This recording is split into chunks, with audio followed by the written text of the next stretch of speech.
Hello students. Now after discussing the meaning of joint Hindu family business, we will understand the features of joint Hindu family business. तो बेटा meaning से ही features आते हैं या characteristics कह लीजिए, meaning से ही हम वी कैन कंक्लूड दैम। ये बात मैंने आपको पहले भी बताई है, ठीक है। तो let us start. First one is formation. ठीक है, जॉइंट हिंदू फैमिली बिजनेस किस तरीके से फॉर्म होता है। तो इस तरीके का जो बिज़नेस होता है इसको फॉर्म होने के लिए कोई भी लीगल फॉर्मेलिटीज़ नहीं होती, किसी भी तरीके का कोई रजिस्ट्रेशन करवाना नहीं होता। जो बिज़नेस आपके दादा परदादा करते हुए चले आ रहे हैं वही आपके पापा ने संभाला और वही बिज़नेस आपके परिवार में से आपका बड़ा भाई संभालेगा। ठीक है, तो बिज़नेस तो पहले ही फॉर्म हो चुका है, तो फिलहाल अब उसकी रजिस्ट्रेशन करवाने की कोई रिक्वायरमेंट किसी भी तरीके की नहीं होती है। तो देखिए फॉर्मेशन में क्या कवर करेंगे हम।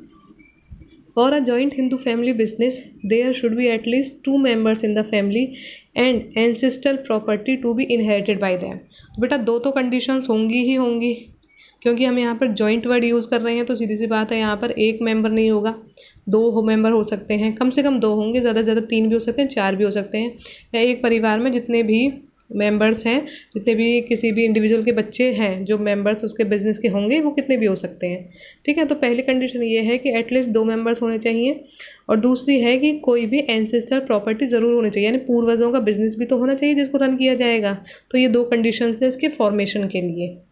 The business does not require any agreement as membership is by birth. तो कोई एग्रीमेंट नहीं होता, परिवार में जितने भी बच्चों का जन्म होता है जन्म के साथ ही वो अपने आप ही उस बिज़नेस में मेंबर्स बन जाते हैं। ठीक है, ये मैंने आपको पहले भी बता दिया कि अब तो गर्ल्स भी बिज़नेस में मेंबर्स हो सकती हैं, और ये गवर्न किया जाता है Hindu succession act 1956 under Hindu law. Second देखिए लाइबिलिटी। लाइबिलिटी मीन्स उत्तरदायित्व कितना होता है।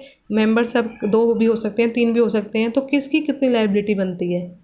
तो जैसे कर्ता के बारे में मैंने आपको बताया था कि कर्ता जो है कर्ता धर्ता होता है, जो सारे कामों को देखता है।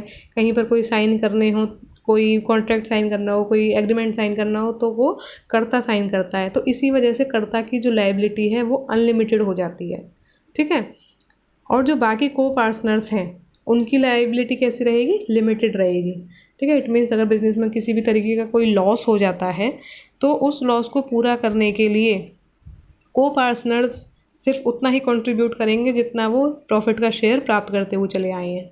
लेकिन कर्ता की लाइबिलिटी अनलिमिटेड है, उसको अपनी प्राइवेट प्रॉपर्टी को भी बेचकर सारी लाइबिलिटीज़ चुकानी पड़ेंगी।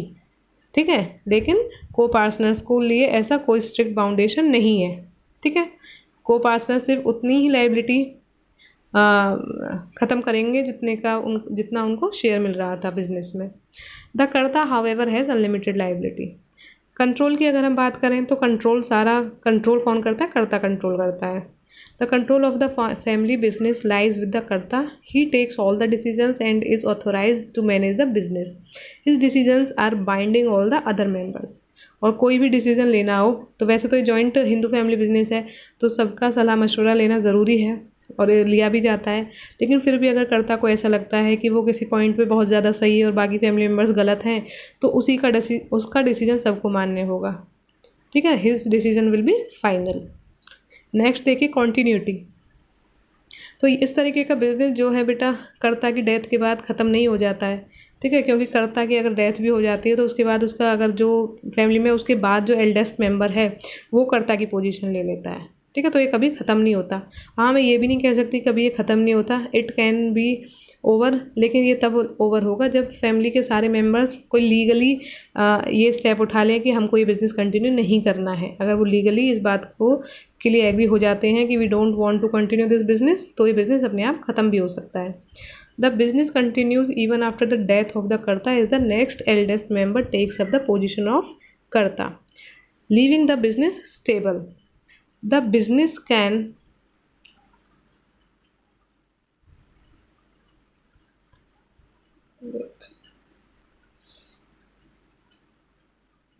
can however be terminated with the mutual consent of the members.